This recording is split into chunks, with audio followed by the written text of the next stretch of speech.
me. Either I will try to teach them, either I will try to get an argument with them, or I'll please tell them to humbly keep quiet, which is a reaction which will cause another reaction. So the fact is that one must understand that the state of no mind is not paying attention to what is not essential. And slowly, when you begin this experiment within you, you will learn to detach from you what you are not. And once you detach from yourself what you are not, our sages says, in the end what will remain, that is your totality, that is your pure self, that is your true self. And once you realize that, there is no going back. It's like learning how to ride a bicycle. Once you've learned to ride a bicycle, even if you don't ride it for 10 years or 15 years, but that knowledge of riding the bicycle will always remain with you. Because you have struggled, you've fallen multiple number of times, but once you understand the art of balance, it remains with you forever.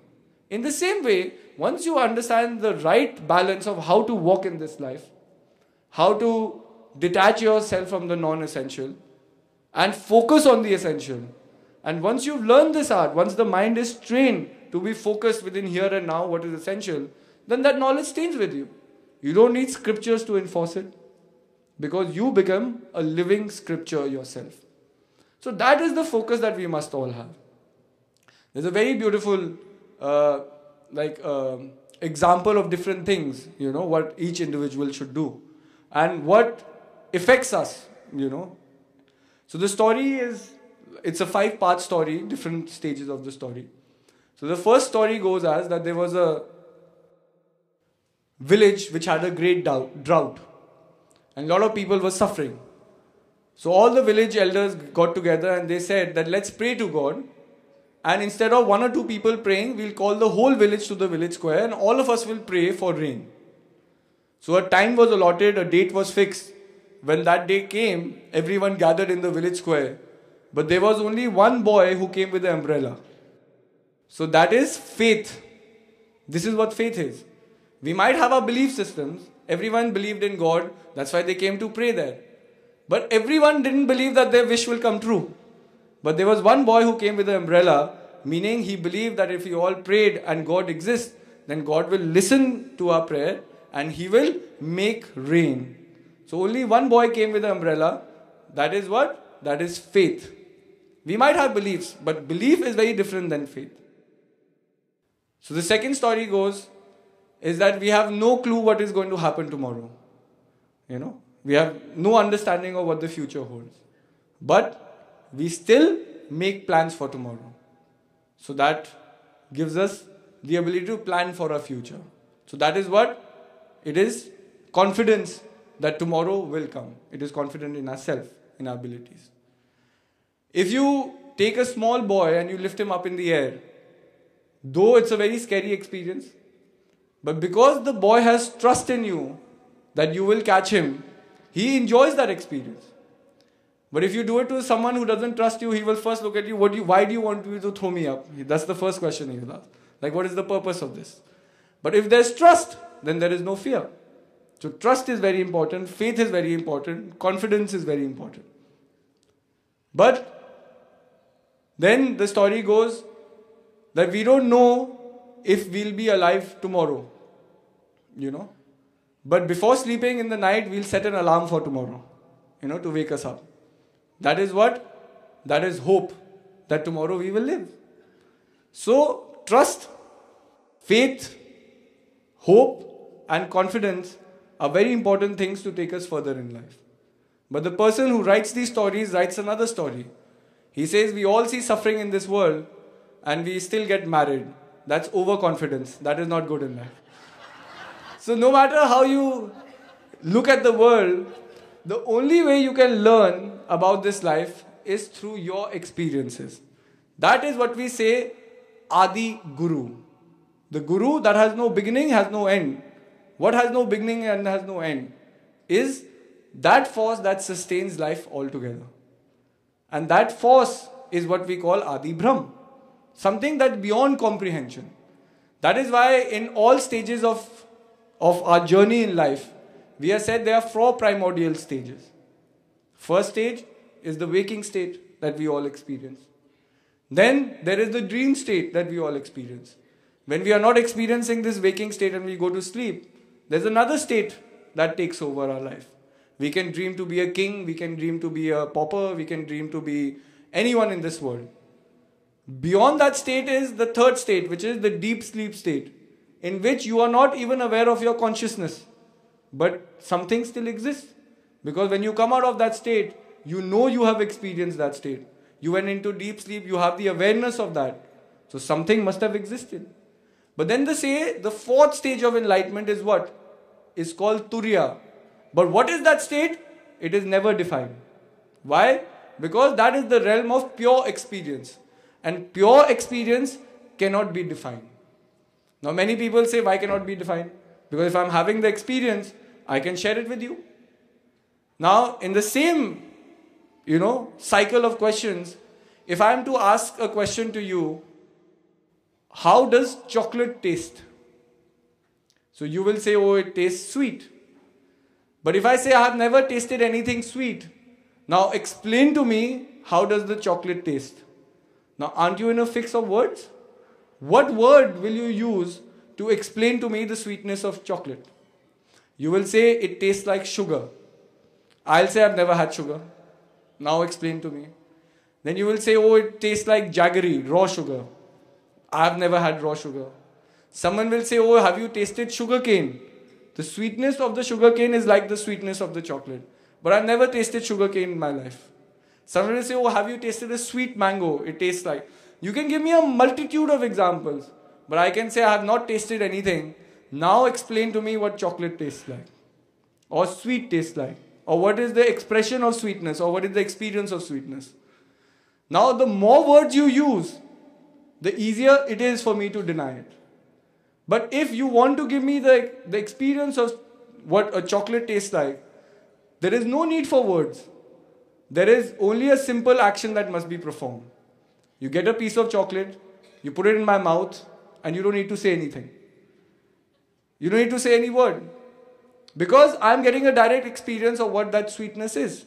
And once I've got the direct experience, I don't even need to explain it to someone else. There is no need for words. This is what Lao Tzu said in I Ching also. That the word that is said can never be true. And the word that is not said will forever be the truth. So this is what the wisdom of great masters is. That they give us the empowerment to understand ourselves through ourselves, not something else. Because we are the search that we are searching for. We are all searching in this world for something, not realizing the true potential that lies within us. So it is very important to first make that step to make the journey inwards. And once we do that, then slowly all things come into perspective. Our purpose, the journey we are taking, how to make changes in ourselves, all the things that we practically think it's impossible right now. Why? Because the mind is always fluctuating, the mind is always moving. Before we set our goal, we focus on the challenges. Oh, this is not possible, this cannot be done. This is what happened to Arjun also. Arjun was a great warrior, very accomplished bowman. And he goes to Lord Krishna and he says, I can do impossible things with the bow. Because I've trained myself, I've got that skill. If you want me to penetrate the earth and take out water, what we use, drills to do that, I don't need a drill. I can take my bow and arrow and I can take out the water from this earth. If you want me to capture a cloud in a net of arrows, I can do that. I'm so skilled. But what you say to focus the mind, this is the most difficult task for me. I mean, I can do all these impossible tasks. They are nothing. It's just a small play of my hands for me. But to focus my mind is the most difficult task. It practically seems impossible. How am I to do it? And that's what Lord Krishna says, that Arjun, what you say is absolutely true. That it is very difficult to focus the mind. But with constant effort and detachment, you can attain that. You can focus your mind. So that means there is a path laid down. But the path has its certain requirements. And the requirement is what? That we have to constantly struggle with ourselves. It is a moment-to-moment struggle. It is not that I've come to the program and for the next year my quota is filled. I don't have to do anything because I went to satsang, I listened to great wisdom, I have this recorded, I can see it anytime, I can give this exact speech to someone at any time, but that will not make me any wiser. But what does make me wiser is if I constantly practice myself to focus on that moment. Because whatever is gone in the past is only a memory, and what is to come in the future is only our imagination. What truly exists, what we feel, what we experience is only this present, it is this now. But we do not focus on this now. And in the same way, the egoistic mind doesn't focus on what is essential. If you take a painting and you see a painting, just by seeing the painting, 3 things are very clear. That the first thing, that there has to be a creator, a painter for the painting, someone who's created it. Because without a creator, the painting will not exist. The second thing is clear that there is a medium to paint. I mean, colors were used, brushes were used, otherwise how would the painter paint? And the third thing, which is the most subtle, which many people don't realize, is that the most important aspect of the painting is a blank page or a blank canvas. Now, why is the blank canvas there? Because you can have a painter with extreme great talent. You can give him the best instrument, the best brushes in the world, the best paints in the world. But if the painter does not have a blank canvas, he cannot imprint what he has, his talent, his vision onto that blank piece of paper. So what makes the painting is not the painter or not his skill or not the medium that he's using. What makes the painter or the painting special is the blank piece of canvas, because that is the base, that is the foundation on which everything can be imparted. Now in the same way, we have to question what is the foundation of our existence, because that is the most essential, that is the most important. Without the foundation, what is the importance of the mind? Without that foundation, what is the importance of life? Without the foundation, what is the importance even of my thoughts? Now what is that foundation? Now if I came to you with a blank piece of paper and I said this paper costs $1 million, you will not believe it. Because the mind disregards it as the most non-essential thing. And I will look at a painting which has some sketches on it, and I will give it the most value. So this is what sages try to explain. That sometimes how the mind, the egoistic mind, the mind which is in constant movement, how it perceives the world is not the complete reality. And to truly perceive what is hidden, what is there, what is ever present, first of all, we have to be detached from the egoistic mind that pulls us down, that binds us. So the object of releasing yourself also lies within you, is the clarity of thought. And that clarity of thought only comes with constant meditation. When you are meditating is the easiest way of self-analyzing yourself. Meditation is the easier way of going within yourself. Meditation is the easiest way of detaching from your daily problems. And most of the people I've met who have extreme problems, when I ask them, do you meditate? They very, humbly say, no, I don't meditate. And because we do not meditate, the mind wanders further and further away from us. And that increases our problem. So that is why the sages have given us ancient techniques of meditation. They have given ancient wisdom of experience to us. Now we have to utilize it within our being. And when we are able to do that, we are closer to our goal. We are closer to realizing ourselves. So I would humbly request you all that when you go away from here, take knowledge within your hearts. Accept it within your beings. And realize the potential that you have within yourself. And you can only do that by understanding your purpose, understanding yourself. And to do that in a very deeper way, you have to have a technique which will take you towards yourself, not away from it.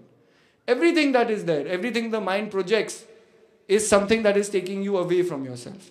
Our emotions, our anger, our pride, our ignorance, our arrogance are all factors that are taking us away from ourselves. And when you detach from all these things, then automatically you are more closer to yourself. So I would like to thank all of you all for coming here and for making this program so beautiful. And I would especially like to thank Gargi Bhaiji, whose efforts have made this program, today in the grandeur that we see today. Because I remember when we went with Bhaiji to Tempa, to here, there, people were very afraid that will people come for the program? Will people won't come for the program? This was the biggest question before the program started. So, and we used to always tell people that do not worry, even if one person comes, our job is to deliver what we have come here to do. And we cannot worry about whether people will come or not. And there were miracle experiences. Wherever we went, people came, whether they were 10 people. I remember Maharajji's program when Tim got Maharajji all the way from Tampa, Florida to Casadega. And Tim went with this feeling that, oh, Maharajji must be very busy, so even if I ask him to come, he'll be so busy that he'll say, I won't be able to come. But when Tim asked him, Maharajji said, yes, I'm free day after tomorrow, I'll come to Casadega. And then Tim came running to Casadega and he was telling everyone that please help me arrange the program. Dr. T is here. Then Dr. T is, the people in his class from the IM center slowly gathered together.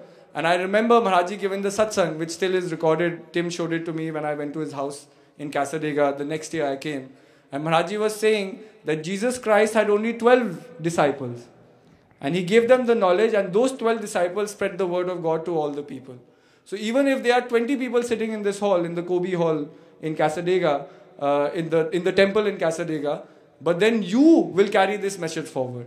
And then what happened that following year, a lot of people, Julio, Don, Janet, all these people came to India. They came for Maharajji's birthday, and there was a very beautiful program, very beautiful performances, very beautiful experience with all of them. And they received knowledge from Mahatma Fakiranandji, and they came. And then the journey has taken us to this point, where this hall, this great hall also has become small. The ashram that we bought 3 years ago has become small. And, you know, wonderful things have just happened from there on. So this is the power of your belief. This is the power of purity. And this is the power of love. So when you love in purity, then all things are possible. What was thought impossible once, that we will never be able to fill this hall, is possible today. So this is what we have to understand. That when you set out with a purpose, and your purpose is clear, and your faith is pure, then all things are attainable. The universe conspires for you to reach your goal.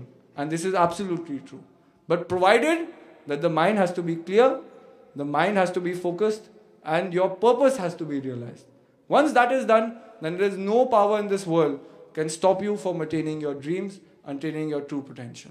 So I would like to thank you all for all your love and for all your care and for all your presence. Thank you all. Bless